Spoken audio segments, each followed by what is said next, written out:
সাপের নাম কেন রাসেলস ভাইপার? গেল কয়েকদিনে দেশে সাপের একটি প্রজাতি নিয়ে আলোচনায় সয়লাব সামাজিক যোগাযোগ মাধ্যম। শুধু অন্তর্জালেই নয়, চায়ের দোকান কিংবা যে কোনো আড্ডা আলোচনায় উঠে এসেছে রাসেলস ভাইপারের নাম। সম্প্রতি বেশ কিছু জেলায় রাসেলস ভাইপার সাপ নিয়ে আতঙ্ক ছড়িয়ে পড়ছে। এই সাপ নিয়ে উদ্বিগ্ন হয়ে পড়ছেন মানুষজন।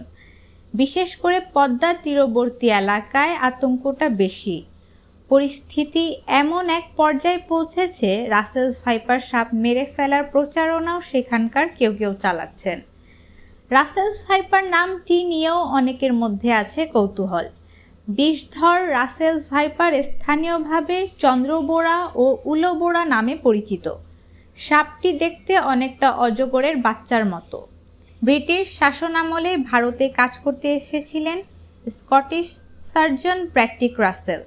1796 সালে তিনি এই সাপ সম্পর্কে গবেষণা করেন। তার নাম অনুসারেই এই সাপের নামকরণ করা হয়, অর্থাৎ প্যাট্রিক রাসেল থেকেই নাম হয় রাসেলস ভাইপার। বাংলাদেশে 2002 সালে প্রকৃতি সংরক্ষণ বিষয় সংস্থাগুলো আন্তর্জাতিক জোট রাসেলস ভাইপারকে বিলুপ্ত ঘোষণা করে।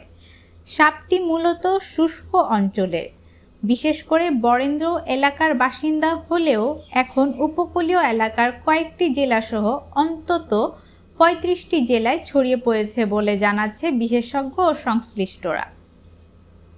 আর প্রায় এসব এলাকা থেকে রাসেলস ভাইপারের কামড়ের মৃত্যুর খবর আসছে।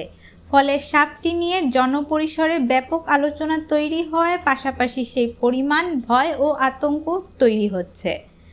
যদিও সাপ গবেষক ও বিশেষজ্ঞরা বলছেন, এ প্রজাতির সাপ কামড়ালে তারও চিকিৎসা আছে এবং সময়মতো চিকিৎসা নিতে পারলে মৃত্যুর ঝুঁকিও কমে আসে।